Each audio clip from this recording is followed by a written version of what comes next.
Each year, we select a student speaker who we feel represents the graduating class.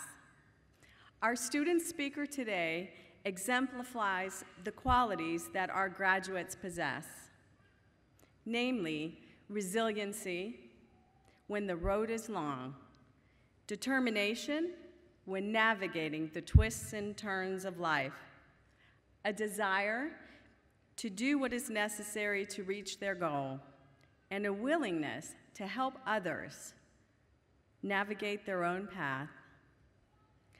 Known throughout social media as the Lady Judah, she is a cross-cultural new media specialist, multi-passionate entrepreneur, inspirational speaker. I consider her a colleague and a friend and a graduate of the doctoral program today. Please welcome Dr. Charity C. Campbell.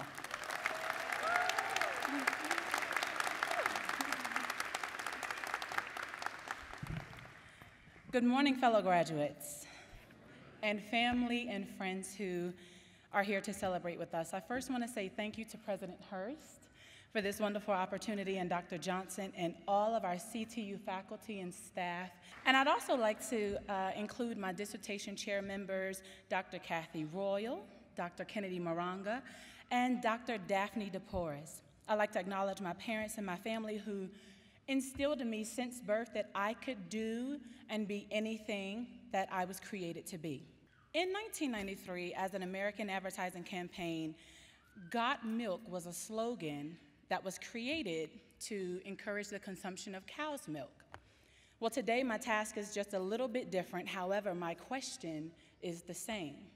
Graduates, got milk? You see, the first letter stands for mentor. Mentors serve several purposes. Mentors were created to pass along mantles, which are traditionally called legacies, and they come in various forms such as parents, professors, pastors, and even life partners. Now, I must say, not everyone qualifies to be your mentor.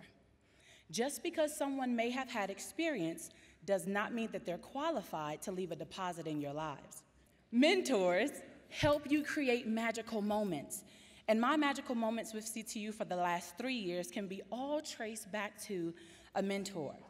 Now, I know for my cohorts specifically, each quarter, I wanted to quit this program.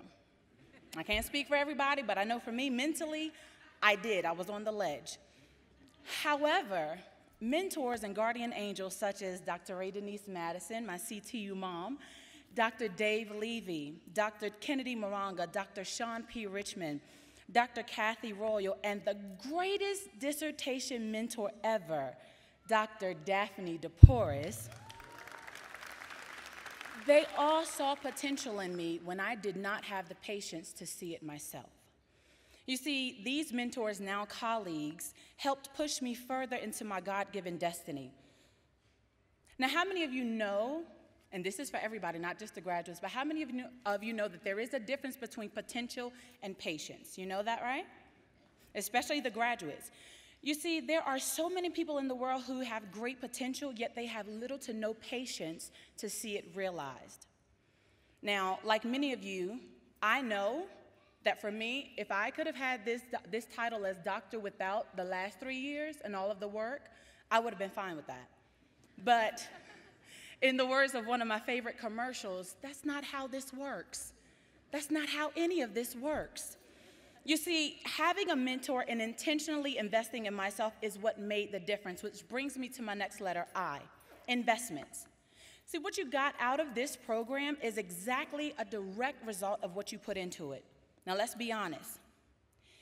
When we had to stay up late, when we had to make sacrifices, when we had to miss out on birthdays and gatherings and things, it hurt our feelings to hurt others, but we knew that that was the time investment that we had to make it to this day. And I don't know about you, but I think it was worthwhile. Now, what we have learned prior to today has prepared us to lead, which brings me to my next letter, L, leadership. Being a graduate of the Doctorate of Management in Global Leadership, in almost every symposium, there was a session where we discussed if leaders were born or made. Now, this was always an intense discussion, as there were students who argued that leaders were naturally born. And then there were those of us who said that leaders were a byproduct of their environment. Well, for the sake of time, I'll just say that whether leaders are born or made, there is a requirement to not be selfish. But you have to go back and share what it is that you learn. And whatever leadership position you take on, you have to serve with kindness. That brings me to my last letter, K. Kindness is one of the greatest weapons of all time. It incites hope. It incites hope.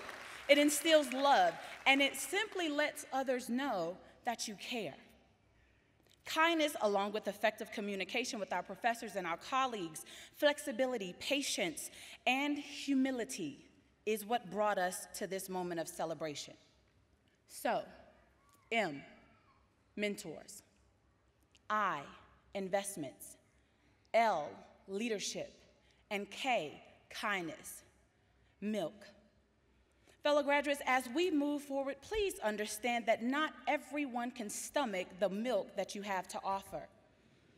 Do not take this personally, and do not allow rejection to become a distraction. You can take it from someone who changes the color of her hair simply because she wants to. I don't change my hair to make a statement. I am the statement.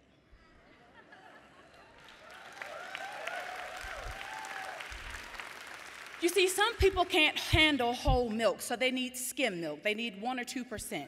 Some people may not like the taste of skim milk, so they'll only receive low-fat milk.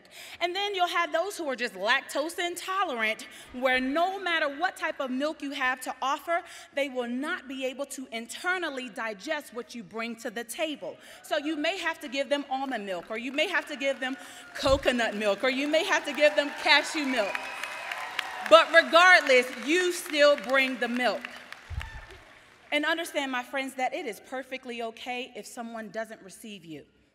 Focus forward and believe that those who you are called to will always keep coming back for more. As I take my seat, graduates, I only have one question. Got milk?